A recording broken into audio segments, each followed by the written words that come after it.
Saúde, amada igreja, com a paz do Senhor, amém? Glória a Deus. Abram suas Bíblias em 2 Reis, capítulo 4, versículo de número 1. 2 Reis, capítulo 4, verso 1.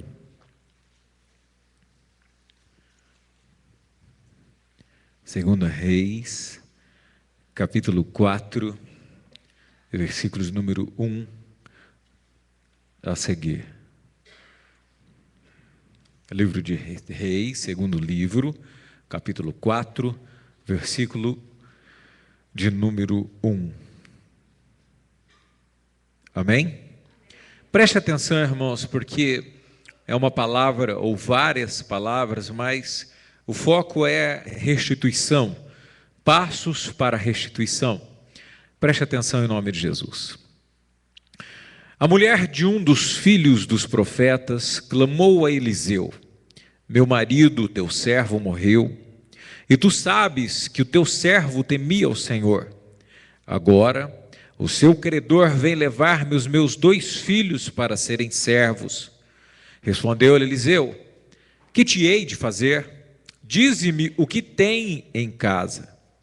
Disse ela: tua serva não tem nada em casa, senão uma botija de azeite. Amém? Fecha os teus olhos em nome de Jesus. Amado Deus, Pai, nós te adoramos. Tu és a nossa vida, Pai, Tu és o nosso tudo, e estamos aqui reunidos em Teu nome, Jesus, para Te adorar. Pai, estamos aqui no foco de uma palavra, Deus, restituição. Quantos perderam tudo, ó Deus, quando estão, meu Deus, olhando a sua vida em arrependimento, porque as coisas se esvaíram, porque perderam a paz, perderam a saúde, as finanças, talvez um casamento, meu Deus, quem sabe a Tua presença, até mesmo a alegria de viver, se esvaiu de Suas mãos, ó Deus, e quando olham não há mais nada, Pai, só tem algumas coisas que restaram, mas são apenas nada perto do que tinham. Essa viúva também era assim, perdeu o marido, perderam todas as coisas, mas havia apenas, meu Deus, uma botija de óleo. Mas em tuas mãos, ó Pai, Tu és um multiplicador, restituidor, que opera com milagres sobrenatural, ó Pai, além da concepção humana, além das, meu Deus, possibilidades do homem, da ciência, das finanças. Tu és o Deus do sobrenatural, Tu és o Deus que opera, Pai, de maneira tremenda e formidável na vida daqueles que creem no Senhor. Por isso nós estamos aqui, ó Deus, e não precisamos falar que cremos, porque nossos frutos já dizem isso. Se estamos reunidos neste lugar, é porque nós cremos nas Tuas mãos, em Teu poder, em Tua palavra. Então age, ó Deus, na restituição das nossas vidas, tudo que foi roubado, tudo que foi destruído, tudo que foi levado, ó Pai Santo, sem aviso, e para nós é apenas uma lembrança. Traga restituição às nossas vidas, em o nome de Jesus nós profetizamos e pedimos: Deus, traga a palavra que dá o entendimento, a palavra que dá a direção, a palavra que orienta, a palavra que dá o discernimento. Em nome de Jesus nós oramos e pedimos: Espírito Santo, a Tua voz seja ouvida nesta hora, em nome de Jesus, amém. Amém, irmãos? Podeis assentar em nome de Jesus. Já tentou, Valmir? Glória a Deus. Irmãos, eu quero puxar uma série de passagens, porque eu vejo na vida de Eliseu uma unção de restituição. O homem era um instrumento de restituição poderoso. Ele era não apenas alguém que recebia de Deus restituição, mas também era restituidor de vidas e de pessoas. E nós devemos buscar muito mais do que restituição própria, nós devemos ser fonte de restituição, amém? Fala para o teu irmão: seja fonte de restituição, em nome de Jesus, amém? Porque nós podemos ser. Eliseu era alguém que fez grandes coisas, milagres extraordinários, e a grande maioria dos seus milagres era milagres de restauração. Deus o usava para restituir muitas coisas nas vidas das pessoas. E nós também podemos, além de termos a nossa vida restaurada, os nossos negócios bem equilibrados, a nossa família bem edificada, nós podemos passar a ser também fonte de restituição. Nós podemos chegar na família de alguém, nós podemos chegar na vida de algumas pessoas que estão destruídas, perderam a sua vida, perderam o foco, perderam até mesmo a esperança, e nós podemos implantar nelas um forte soro, uma forte dose de unção de restituição. Amém? Então sejamos e vamos pensar dessa maneira. Porém, Eliseu estava diante de um problema, porque ele era diretor ou alguém que era mestre dos profetas. E ele tinha vários outros profetas. Nós vamos lendo na Bíblia que sempre ele se reunia com mestres, com pessoas que aprendiam com ele as questões de Deus e Bíblia e tudo mais. E alguns destes aprendizes, ou algum destes servos, alguém que andava com ele, vivia com ele, morreu. E ele passando por ali na cidade, alguém chama ele e diz assim: olha, ô Eliseu, eu sou esposa daquele tal fulano, a qual era servo teu, temia a Deus e era um homem correto, e ele morreu e eu estou em dificuldades. A Bíblia não coloca o tempo, né? Eliseu cuidava de várias pessoas, mas não é mostrado o tempo, mas a mulher faz questão de mostrar que aquele homem era um homem temente a Deus. Todavia a sua morte gerou uma série de problemas, e um dos maiores problemas é que a mulher não tinha maneira de pagar os seus credores. Haviam dívidas, haviam problemas financeiros que cercavam aquela família, e ela recorre ao homem de Deus e diz: o que eu poderei fazer para que eu salde? Como que eu vou fazer? E ele logo pergunta: o que é que você tem em casa? O que você tem? O que eu posso te fazer? O que você tem em casa? Ele diz: olha, só tenho uma botija de azeite. Só. Sabe que para Deus, irmãos, nós não precisamos de muitas coisas para Ele operar.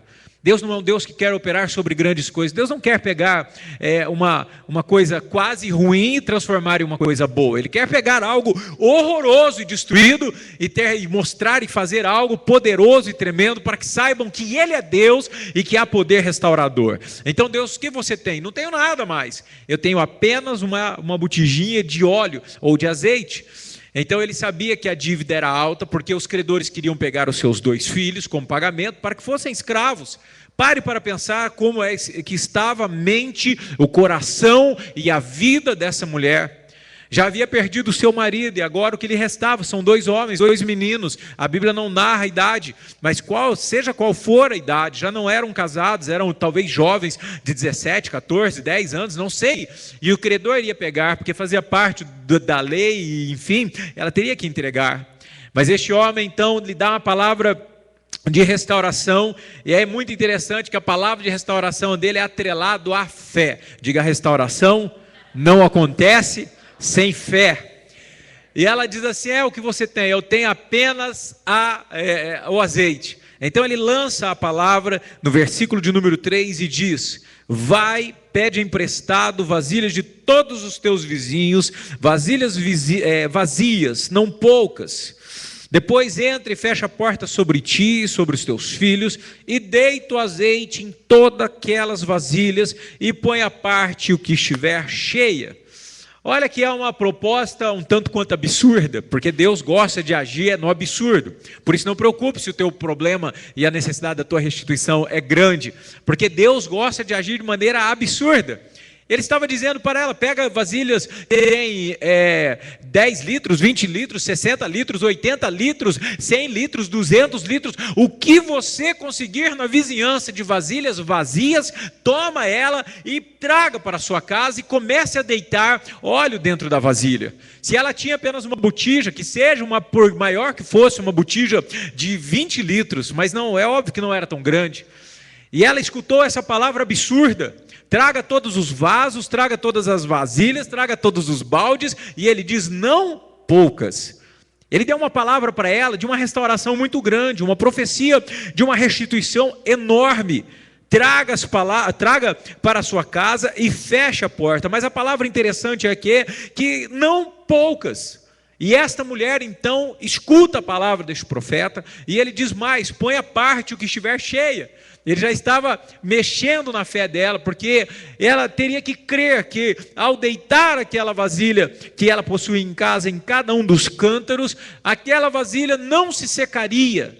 A vasilha matriz ou a botija que havia 1 litro ou 2 ou 3 se tornaria em quantos litros fosse necessário. O milagre de Deus não cessa. Amém, irmãos? Não há limites para o milagre de Deus. Não há limites para o que Deus pode fazer em sua vida. Não há limites para a transformação que Ele pode gerar na tua casa. Não há limites para o que Ele pode gerar em teu trabalho, em teus problemas. Se você tem fé para crer que Ele pode fazer grande, então junte muitas vasilhas, porque Ele vai fazer multiplicar a bênção sobre a sua vida. Amém? E ela foi uma mulher de fé. E ela sai, pega as vasilhas, o tema total não é esse, mas enfim, ela busca as vasilhas, fecha as portas, e ela com muita fé começa a fazer aquilo que o profeta manda. Mas veja uma característica dos milagres de Deus. Os milagres de Deus não são limitados. Nós limitamos o milagre de Deus. Existem pessoas que quando se fala de restituição, de mudança, transformação, poder transformador, poder gerador de bênção, de força, de vigor, de alegria, de paz, de cura, a pessoa diz, mas será? Essa mulher aqui tinha uma visão fantástica, porque ela conhecia o Deus de Israel, ela foi e pegou realmente muitas vasilhas, a Bíblia nos diz que ela vendeu o que tinha e foi viver do resto, porque ela creu. Eu não sei, a Bíblia não declara, mas sei lá, eu que se fosse essa mulher aqui com essa fé, eu já ia nos postos de gasolina, eu já ia passar, sei lá, nos matadouros, lugar onde tivesse aqueles vazios enormes, aqueles recipientes, vasilhames de 200, e diz, olha, eu preciso de uns vasilhames, para quê? Não, eu estou negocinho para fazer, e quando juntasse lá uns 4, 5, 6, 10 mil litros, um caminhão pipa, aí eu dizia assim, agora eu vou começar a deitar esse óleo. Sabe o que ia acontecer? Deus encheria todos. A bênção, fala para o teu irmão, a bênção é na medida da sua fé. Tem gente com pirim pedindo para Deus, Deus, você dá uma bencinha para mim? Parece mendigo. Digo para o teu irmão, você não é mendigo não. Você é filho do rei. Vai juntar vasilha, fala para ele. Mas não poucas.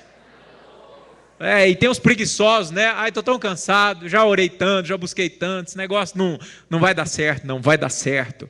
Essa mulher teve disposição, pôs pilha nos filhos, vai buscar lá na casa da dona Joana, vai na casa da dona Maria, vai na casa da dona Zezé, vai lá e traz vasilha, o Pia trazia 2, 3, o Pia preguiçou, vai embora, tu vai virar escravo, vai buscar mais, menino, pega a carriola, e ela deve ter feito uma mega campanha. A turma olhava, judiação, o marido morreu, ficou louco, quer juntar vasilha, tá achando que com vasilha vai vender, não tinha nem reciclagem na época, vai doido, olha o que deu para ela aí, ficou louca, mal vira ela, a mulher passou o tempo, a vasilha, ela deve ter virado comerciante de azeite de oliva lá na cidade, né? Azeite de oliva da mulher do profeta, e ela vendeu azeite, ficou rica, pagou as contas e foi restituída daquilo que foi perdido. Amém? Deus trabalha dessa maneira, mas o foco central é sermos fonte de restituição. Eliseu era uma fonte de restituição extrema, era um homem que por onde passava, ele trazia restauração e bênção. Então é interessante a gente perceber que tipo de pessoas nós somos, porque às vezes, ao invés de pessoas que restituem, nós somos pessoas que destruímos. Pessoas que trazem degradação, morte, trazemos amargura, angústia, desistência, que congelamos a alma das pessoas, que fragilizamos as pessoas, que com palavras de angústia, palavras de derrota, esmagamos o povo. Então isso não gera restituição. Nós devemos ser como Eliseu foi, e o foco da palavra é ele. Então veja, Eliseu era um homem usado para restituir. Se você ver 2 Reis 4, no versículo de número 32, 4, versículo 32, você vai ver que, mais uma vez, opera na vida deste homem o poder sobrenatural da restituição. 2 Reis 4, 32. Chegando Eliseu àquela casa, viu que o menino estava morto sobre a mesa. Resumo da história, já conhece, e tranquilo, era uma mulher que teve um filho na velhice, a qual o próprio profeta profetizou que ela teria, orou para que isso acontecesse, e essa criança morreu. Irmãos, eu sei que filho em todo tempo é uma bênção muito grande. Hoje alguém perguntava para mim, por que fulano de tal aguenta aquele filho? Eu falei, porque é filho. Porque o pai e a mãe aguentam o filho, sim ou não? Bom ou ruim, o pai aguenta aquele, me perdoa a palavra, aquele trem. Porque às vezes tem uns filhos que é um trem. E o pai ama, e aguenta, e manobra, e dá a volta, e pega contorno, pega desvio, e vai tateando, porque é filho. Mas eu penso que as coisas são muito diferentes da época que nós vivemos. Filho nessa época, eles sabiam o que era respeito. Filhos nessa época sabiam o que era amor. E da mesma maneira, de contrapartida, os pais também tinham uma grande diferença, porque amavam, dispunham tempo, ensinavam seus filhos, cuidavam do que eles viam na televisão, até porque nem tinha televisão, mas eles estavam inculcando a palavra do Senhor, eles tinham tempo para o filho, as coisas eram diferentes, levavam os filhos, por mais penosos que pudessem parecer, para trabalhar, então havia uma diferença. Filho, ele para essa época tinha uma conotação muito diferente dos dias que nós vivemos. O amor era mais intenso, era mais puro, enfim. Mas muito mais, uma mulher que não tinha filhos já estava vivendo a sua velhice. Quando ela ganha essa criança, então é como um presente de Deus para ela, o tempo passa e essa criança morre. Ela manda chamar o profeta, resumo da história, o profeta chega à casa, sobe, ele depara-se com o quê? Algo que foi tirado, roubado, destruído, manietado, acabou com a vida dela, destruiu, morreu. Então o profeta mais uma vez entra com o poder de Deus na vida de uma pessoa, trazendo restauração. E no versículo de número 35 nós lemos: depois desceu, andou pelo quarto de uma parte para outra, tornou a subir e se estendeu sobre ele. O menino expirou 7 vezes e abriu os olhos. Eliseu chamou a Geazi e disse: chama a sunamita. Ele a chamou. Quando ela se aproximou diante dele, disse ele: toma o teu filho. Diga, isto é restituição. Irmãos, ele não estava restituindo um dinheirinho, ele não estava restituindo o dinheiro do imposto de renda, ele não estava restituindo uma saca de feijão ou de milho, um porquinho, um cabritinho, não. Ele estava restituindo algo que era fantástico para a família, o filho. Amém? Era uma restituição extraordinária, poderosa, sublime, grandiosa, com maior valor, aquilo que era inestimável. Aquela mulher poderia dizer: olha, eu tenho fazendas, porque eles eram agricultores, eu posso lhe dar tudo se você fizer o meu filho vir à vida. Ninguém podia fazer aquilo, então o filho era que mais tinha valor. Lá passa Eliseu, porque tinha o dom de Deus em sua vida, de restituição. E ele pega a criança morta e diz: aqui está o teu filho. Amém? Deus tem poder de restituição além do que nós podemos imaginar. Se Ele pode multiplicar o azeite, pode ressuscitar o morto. Deus pode fazer coisas grandiosas e nós ficamos sempre achando que, isso será? Como é que pode? Será que Deus vai mudar a minha vida, o meu pensamento, os meus hábitos, a minha forma de ser? Sim, Deus vai. Quando nós temos a atitude de crer neste Deus e saber que Ele é todo poderoso, tudo começa a mudar. Essa mulher tem uma restauração, seu marido, a sua família vive feliz novamente porque foi algo grandioso, amém? 2 Reis 4, versículo de número 40. Veja como este homem é alguém que trabalha restituindo, restaurando, consertando, entregando, gerando vida, gerando restituição na vida das pessoas. 2 Reis 4, no versículo de número 40, existe uma história pouco falada, mas bastante interessante, que o povo se reúne, os profetas, e em um dado momento, porque havia uma fome naquela região, o profeta manda que algum dos seus aprendizes vá fazer colheita de algumas ervas ou de alguns legumes, não sei direito. E lá sai ele, o cara chega no meio do parreiral, sei lá onde ele chegou, e ele olhou uma planta que ele julgou saborosa, mas era uma planta braba. E ele colheu, trouxe sua capa cheia, e lá estava fazendo um guisado, sei lá do que, o cara pega e pica bem certinho, porque a planta era bonita, jogou dentro. Mas a Bíblia nos relata algo interessante no versículo 40. Assim tiraram de comer para os homens, quando começaram a comer daquele caldo, clamaram: homem de Deus, ao que, irmãos? Morte na panela. Irmãos, eles estavam dando veneno para as pessoas. E mais uma vez a gente vê o poder de transformação daquele que tem o poder de Deus em sua vida. ele está sendo apenas um instrumento, mas é Deus quem restaura. Então Eliseu olha aquilo e, para não perder aquela comida, aquele alimento, a Bíblia diz que ele joga um pouco de farinha e aquela comida é restaurada. Amém?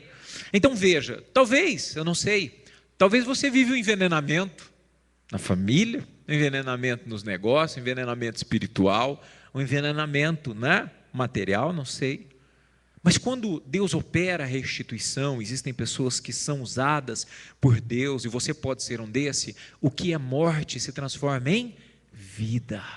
Amém? Esse é o poder de restituição. Vamos para mais uma história aqui, para que você vá entendendo. 2 Reis 4:42. Olha que interessante, quase a mesma história. Um homem veio de Baal Salisa, trazendo um homem de Deus pães das primícias, 20 pães de cevada e grãos novos de trigo. Disse Eliseu: dá ao povo para que coma. Eles estavam vivendo o quê? Fome. Então alguém trouxe uma oferta para Eliseu. Pães, 20 pães e algum cereal da primícia, que é o que as pessoas não entendem.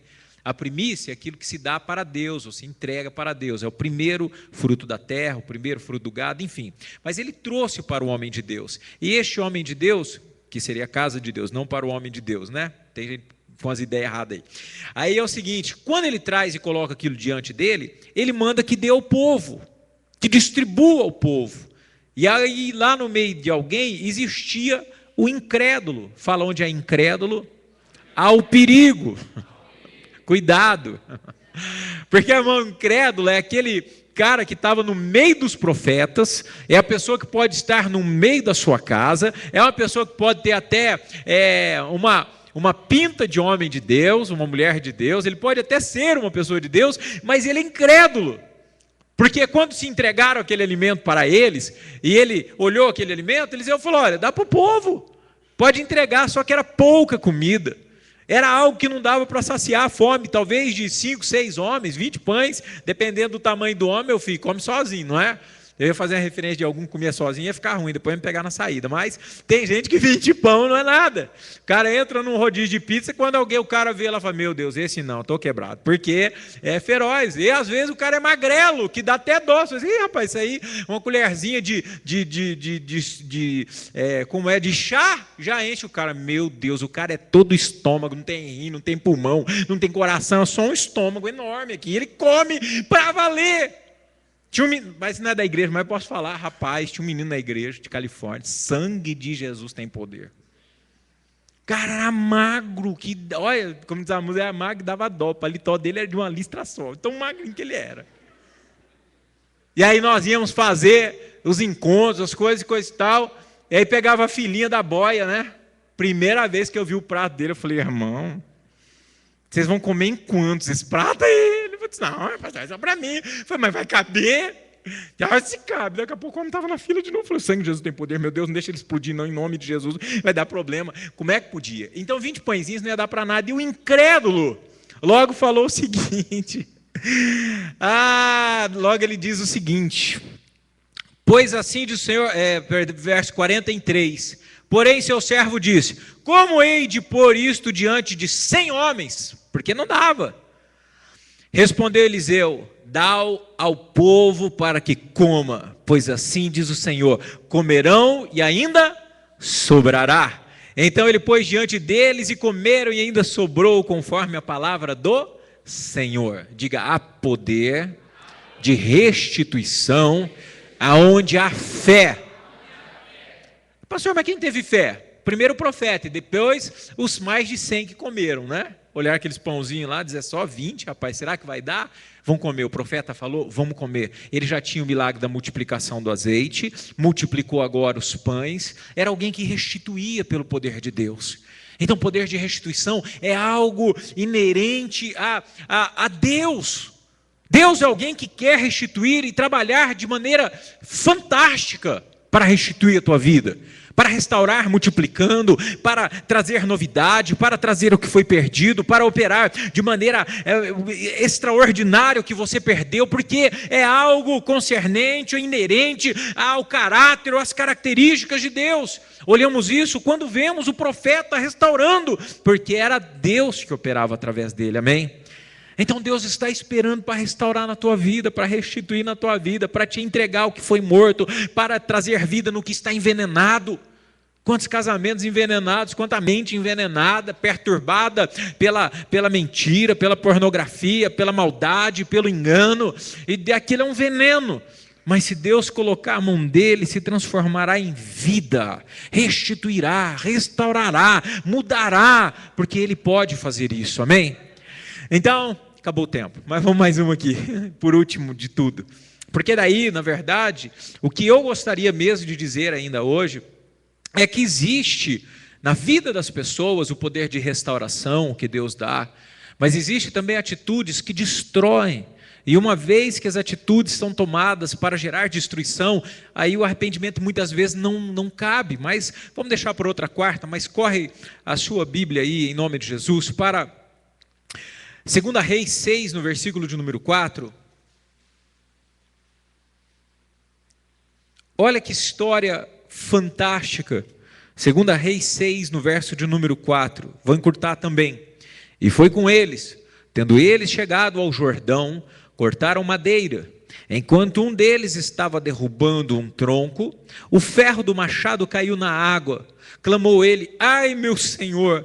Era emprestado. Ele devia dizer assim, reticências: estou lascado, não é? Ele foi lá para alguém, eles queriam construir uma cabana, uma casa, alguma coisa. Eliseu pegou os seus homens e foram perto do Jordão para cortar madeira, a fim de que se fizesse uma edificação, uma construção. E um desses que lá estavam com ele, né, no golpear do machado, na força de alavanca, a hora que ele dá a primeira, beleza, e solta a cunha, que ele dá a segunda, que ele puxa, o machadinho dele sai voando. E, consequentemente, não cai nem na grama, e nem em um cantinho qualquer, nem na cabeça de alguém, mas ele cai no rio. Irmãos, e machado, né, até onde consta, é ferro, ele afunda. Ele afunda. E ele falou: ai, ai, ai, meu senhor. Porque Eliseu viu a cena, né? Foi até engraçado. Por um momento, Eliseu quis tirar essa. A hora que afundou, ih, sujou, é sério. Não é? É sério. Me lembro eu lá em Antonini Morretes. Quem foi lá sabe, muito lindo. E eu e o Paulinho lá no meio das pedras andando, né? E coisa e tal. Daqui a pouco eu sinto uma dor, meu cotovelo tremendo, né? E agora que eu desesperei, o Paulinho se equilibrou, peguei ele, mão voou, meu óculos voou também. E eu só tentei, aquela câmera lenta assim, né? Sem chance. Aí eu olhei a Sandra assim. Falei: mas o que é aquela cara lá? É de quem aprontou alguma, não é? Mas o que foi? Aí eu lembrei da dor, eu olhei meu cotovelo vermelho. Falei: o que você fez? Eu queria tocar uma pedra para espirrar água. Foi bem no meu cotovelo, doeu demais. E eu desequilibrei, eu assustei, né? E aí eu quase fiz a oração de Eliseu. Flutuou o óculos, mas não flutuou. Mas ela teve o perdão depois. Porque em um dos brinquedos do Beto Carreiro, eu não sei se eu coloquei o óculos tem história, para quem usa óculos tem história para uma vida, né? E aí o óculos cai no tibum lá, que é um negócio que sobe e desce, parece uma montanha-russa, e cai na água. Meu óculos caiu dentro daquele negócio lá. Cada óculos tem uma sensacional história, mas levaria 4 dias para contar todas. Então caiu lá, disse: Sandra, lascou, tu vai voltar dirigindo. De jeito nenhum. Lá em Morretes eu tinha um reserva no porta-luvas, e lá não, caiu. Pois você acredita, rapaz, que essa menina pegou e achou esse óculos lá na curva e na esquina? Quando ela tira o óculos, a turma falou assim: meu Deus, porque ele tem uns, né? Bom, enfim, então ela foi perdoada. Todavia, irmãos, o Deus de restituição agia na vida deste homem, e Deus age de maneira, volta a falar, sobrenatural. Repete comigo, diz assim: a restituição de Deus é sobrenatural, inexplicável. Amém? Você já viu o ferro flutuar? Eu só vi os barcos, porque são ocos, e aí tem toda uma tecnologia e uma lógica. mas ferro maciço não flutua, a lei da gravidade o puxa. E este homem então faz uma simples coisa, me traz um pedaço de madeira e lança aonde o machado caiu, e a Bíblia diz que o machado, no versículo de número 6, perguntou o homem de Deus, onde caiu? Mostrando ele o lugar, Eliseu cortou uma madeira e lançou ali, e fez o quê? Flutuar o ferro. Então ele estendeu a mão, então levantou-se, o homem estendeu a mão e o tomou. Sabe o que é isso, irmãos? Restauração pelo poder de Deus. Se você sai daqui achando que Deus não pode fazer, eu sinto muito. Mas se você toma essas palavras como diretriz de que Deus é um Deus que restaura em coisas impossíveis, você sai daqui sabendo que há para você restituição em seu casamento, há jeito, para o seu trabalho, para o seu dinheiro, para a sua saúde, para a sua família, para o seu espiritual, para tudo Deus pode restaurar. Você crê? Então coloque-se em pé e vamos orar. Aí o que eu ia falar mesmo não falei, mas eu deixo... Mas Deus fala, né? Deus sabe. Quarta que vem nós vamos falar de atitudes problemáticas quanto à não restauração, que tomamos e geram problemas em nós. Eu gostaria que você fechasse os teus olhos agora, e que você, em nome de Jesus, pensasse qual é a área da sua vida. O que caiu em um rio e se perdeu, o que os credores lhe tomaram, e aí estão querendo tomar tudo em sua vida. Que foi que perdeu, onde há morte, talvez há um envenenamento em sua vida espiritual, um envenenamento em sua família, talvez a esperança morreu como filho daquela mulher, mas sabe, em tudo nós vemos a gloriosa mão de Deus agindo, e Deus quer fazer isso em sua vida. Não importa o que a lógica diz, não importa o que as leis naturais elas dizem, nada disso importa, nada disso importa. Importa o que Deus diz. Não importa se estão dizendo que acabou para você, não importa se estão dizendo que não tem mais jeito de restaurar, não importa. Importa o que Deus diz. Ele tem todo o poder para mudar a sua história, todo o poder para restituir o que se perdeu, porque Ele é Deus. Coloca a mão em seu coração e nós vamos orar pedindo a esse Deus, porque você sabe o que foi perdido, você sabe o que foi roubado, você sabe o que está envenenado e que pode gerar morte para você, mas esse Deus pode trazer vida. Então você vai falar com Ele, e muito mais do que ter restauração em tua vida, você vai clamar a Deus para que Ele possa transformar você em um Eliseu dos dias de hoje. Alguém que pode restaurar vidas também, alguém que pode trazer vida, alguém que pode desenvenenar as coisas, alguém que pode fazer a diferença. É isso que Deus quer fazer em nós, não apenas nos restaurar, mas sermos luz no meio de uma geração incrédula.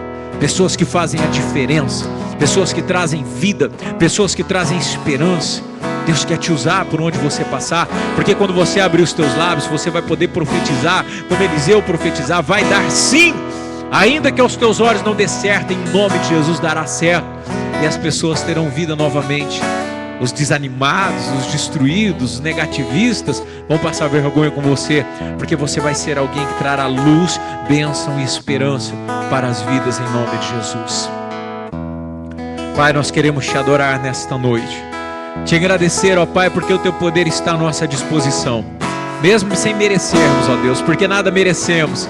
Mas o Senhor estende as tuas mãos, ó Pai, e está nos declarando nesta noite que se nós fomos envenenados, que, meu Deus, se nós fomos roubados, se a morte chegou até nós, se a esperança, Pai, a desilusão bateu a nossa porta, e muitos estão dizendo que não há mais jeito, a tua palavra vem e nos diz totalmente ao contrário, que há jeito sim, que a restituição está em tuas mãos, que tu és o Deus que restaura, que dá vida, que transforma, que muda a nossa história, porque tu és o Senhor que tem poder e está agindo agindo em nosso meio. Pai, quanta desilusão há no meio do povo, quando aperta, quando a morte, quando a destruição, ó Deus, misericórdia, mas olha para nós agora e traga a vida, porque eis aqui os teus filhos. Nós não vivemos, ó Pai, segundo a lei deste mundo, nem mesmo segundo o curso dele, mas vivemos segundo o teu curso e a tua palavra. Por isso opera em nós a restituição, em o nome de Jesus nós oramos. Restaura as nossas vidas e faz de nós pontos de restauração também,